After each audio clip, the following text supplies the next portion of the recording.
best podcast, the Heidelcast. It's a Heidel minicast. And now, Scott Clark. What was the earliest Reformed reaction to the emerging Particular Baptist movement? If the Heidelcast helps you, won't you help us keep it going? Please make the coffer clink by clicking on the PayPal link or by sending a check to Heidelberg Reformation Association, 1637 East Valley Parkway, number 391, Escondido, California, 92027. There is so much going on the Heidel blog and the Heidelcast, and now we have the Heidel shop, that it's almost too much. But you know what? We've done something for you. We've made it easy. You can subscribe to the podcast in Apple Podcasts or YouTube or anywhere you get podcasts. And you can subscribe to the Heidel blog at heidelblog.net/subscribe, or you can just download the free, beautiful, elegant Heidel app from Google Play or the Apple App Store. And just put that on your computer, put that on your iPad or your tablet or whatever you've got. Put it on your phone, and it's all right there. Everything you want in one beautiful place. The Heidelcast. Not quite a big, beautiful bill, but it will do. This is part one of a 6-part series, Featley, the Sweet Dipper. And in this series, we are considering what was perhaps the earliest Reformed response to the Particular Baptist movement, which was emerging in the 1640s.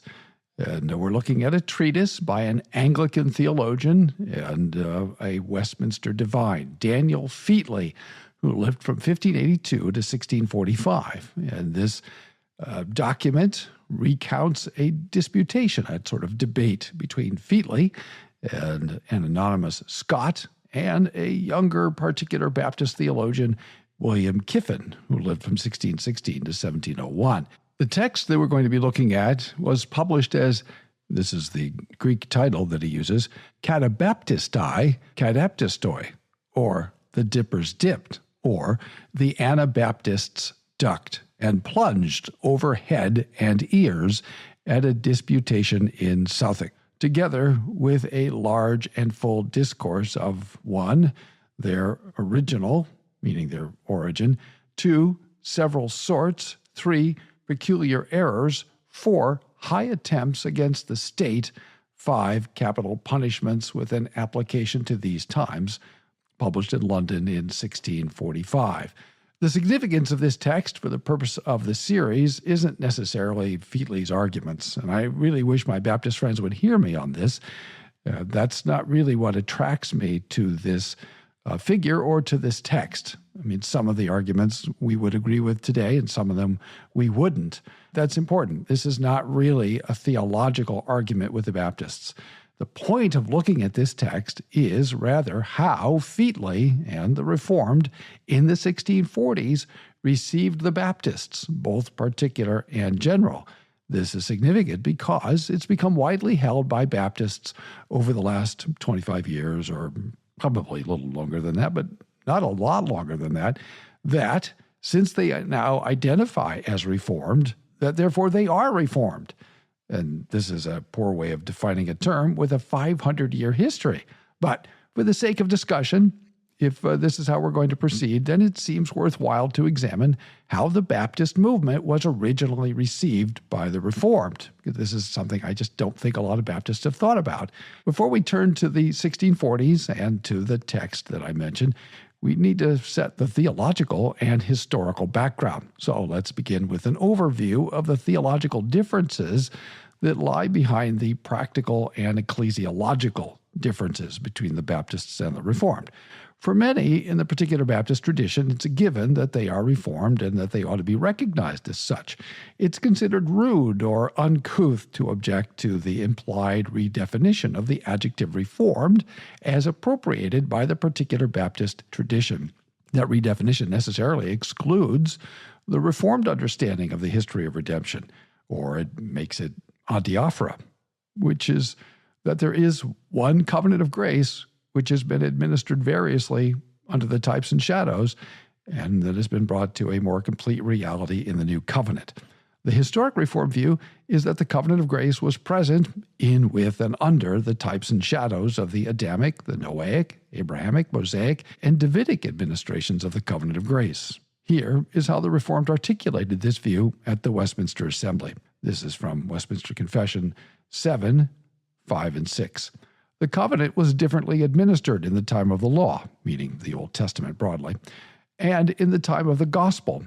Under the law, it was administered by promises, prophecies, sacrifices, circumcision, the paschal lamb, and other types and ordinances delivered to the people of the Jews, all for signifying Christ to come, which were for that time sufficient and efficacious through the operation of the Spirit, capital S, Holy Spirit, to instruct and build up the elect in faith in the promised Messiah, by whom they had full remission of sins and eternal salvation, and is called the Old Testament. Under the gospel, when Christ, the substance, was exhibited, the ordinances in which the covenant is dispensed are the preaching of the word, the administration of the sacraments of baptism and the Lord's Supper, which, though fewer in number and administered with more simplicity and less outward glory, yet in them is held forth in more fullness, evidence, and spiritual efficacy to all nations, both Jews and Gentiles, and is called the New Testament.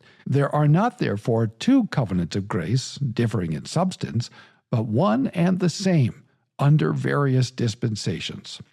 As you can hear, there is a substantial difference between the way most particular Baptists speak and think and the way the Westminster divines spoke and thought and wrote and taught about the unity of the covenant of grace.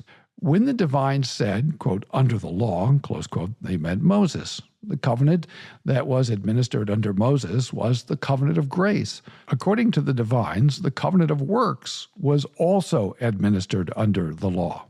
Westminster Confession 7:2, which many classic Reformed writers described as the republication of the covenant of works. Nevertheless, it is essential for understanding Reformed theology, as distinct from Baptist theology, to understand what the divines meant by administered. They meant to say that the same grace which was realized in the new covenant was already present in, with, and under the types and shadows of the Old Testament. This is what the divines meant when they spoke of promises, prophecies, sacrifices, and circumcision, the paschal lamb, and other types and ordinances delivered to the people of the Jews. Close quote. For many, but not all particular Baptists, the covenant of grace is only thought to be present by anticipation, not actually or objectively. The Westminster divines intended to say that the same covenant of grace we have in the New Testament was already objectively, not merely subjectively by apprehension, present under the types and shadows. That is why those types and shadows were, quoting again, for the time, sufficient and efficacious through the operation of the Spirit, again, that's capital S, meaning the Holy Spirit, to instruct, etc., close quote. The Spirit, the Holy Spirit, worked through the types and shadows to bring the elect to new life and true faith. He was operating in, with, and under the types and shadows because that is what the Holy Spirit does in His church, operate through means to bring His elect to new life and true faith in Jesus. Ladies and gentlemen, Scott Clark. The church, under types and shadows, quote, under age, close quote, from Westminster 19:3, was still the church, the Christ-confessing covenant community. They were looking forward to the realities that we have now in the new covenant, namely the incarnation of God the Son. The church has always believed in Jesus. See Jude 5 and 1 Corinthians chapter 10, really, the whole thing. Right? It's always had a real spiritual communion with Christ, whether under the types and shadows or in the new covenant. It was Jesus who led them out of Egypt, and the rock, capital R, who traveled with them in the wilderness. Right? That rock was Christ. Moses considered the, quoting here, reproach of Christ of greater wealth than the riches of Egypt, close quote. That's Hebrews 11:26. How can he consider the reproach of Christ of greater wealth if he's not actually united to Christ by grace alone, through faith alone, if the covenant of grace isn't actually present in, with, and under the types and shadows? How can the types and shadows not be an administration of the covenant of grace? And still Jude 5 says Jesus led us through the Red Sea, or we were feeding on Christ according to 1 Corinthians 10, 1-4, right? There's no way to square those two convictions. When the Westminster Confession says under the gospel, that's the expression it uses, it's speaking in historical, not theological terms. In other words, it's distinguishing old and new. The message of the gospel, free salvation through faith alone, was present under the types and shadows. God the Son promised to crush the head of the serpent, even as he knew the serpent would strike his heel, Genesis 3:15. In the new covenant, quote, the substance, close quote, of the covenant of grace was, again, quoting, exhibited, where under the types and shadows, the covenant was administered through bloody sacrifices and other types and shadows and multiple sacraments. Under the new covenant, it's administered by the preaching of the word, the administration of the sacraments of baptism and the Lord's Supper. There was less outward glory in the new covenant administration, but, quoting again, more fullness, evidence, and spiritual efficacy, close quote, where, under the types and shadows, the covenant was administered outwardly mainly to one people, the Jews. It's now administered, quoting now, to all nations, both Jews and Gentiles, close quote. But whatever the differences in administration, quoting again, there are not two covenants of grace differing in substance, but one and the same under various administrations. Heidelcast. So far, we have the framework in which the Reformed, as distinct from the Baptists, understood the essential differences between the shadows and the fulfillment. But in Westminster Confession 9:6, the divines further addressed the question. Although the work of redemption was not actually wrought by Christ till after his incarnation, yet the virtue, efficacy, and benefits thereof were communicated unto the elect in all ages, successively from the beginning of the world, in and by those promises, types, and sacrifices wherein he was revealed, and signified to be the seed of the woman, which should bruise the serpent's head, and the Lamb slain from the beginning of the world, being yesterday, today, the same, and forever. Did you notice that expression?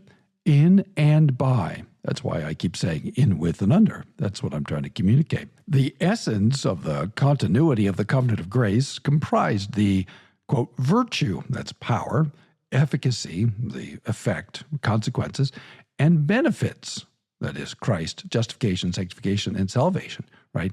They're all the same under both administrations. That substance was progressively revealed. But that doesn't mean that the covenant was progressively present. The substance of the covenant was exhibited and revealed because it was present. These differences, then, between the Reformed and the Baptists are not imaginary. And in other places, if you take a look at heidelblog.net/baptism, you'll see this. In other places, I surveyed some of the differences between the Reformed and the Baptist confessions on these very points. For example, I've noted the fundamental differences between Westminster Confession 7:6 and the Second London Confession, 1677-1689, 7:3, where the Westminster Confession and the Savoy, which is the congregational adaptation of the Westminster, confess that there is one covenant of grace in the history of redemption variously administered. The Second London characterizes the covenant of grace only as, quote, revealed, close quote. There's a considerable difference between administered and revealed. The revelation of the covenant of grace is certainly essential to its administration, but the revelation of the, for the Baptists, future covenant of grace is not all that's intended by the Reformed affirmation of administered. As I've already explained, it is the difference between I will send a cake and you can taste the cake now. When the cake is fully baked, there will be a great improvement in quality and quantity. The Second London speaks of discovery, but not of administration. As I've already noted, this tendency manifests itself in the way the Baptist Confession relates the covenant of redemption to the covenant of grace. Where the Reformed walk through the history of redemption, the Baptists substitute for the history of redemption the doctrine of the pretemporal covenant of redemption, the Pactum Salutis. Thus, in the Baptist Confession, the pretemporal covenant of redemption swallows up the progressive revelation and, this is important, administration of the covenant of redemption in, with, and under the types and shadows. Thanks for listening. Tune in tomorrow for more from the Heidelcast, brought to you by Heidelberg Reformation Association.org. Don't forget, when the coin in the coffer clinks, the cost of bandwidth shrinks. Copyright Heidelberg Reformation Association. All rights reserved. This is a Heidel Media production. The best podcast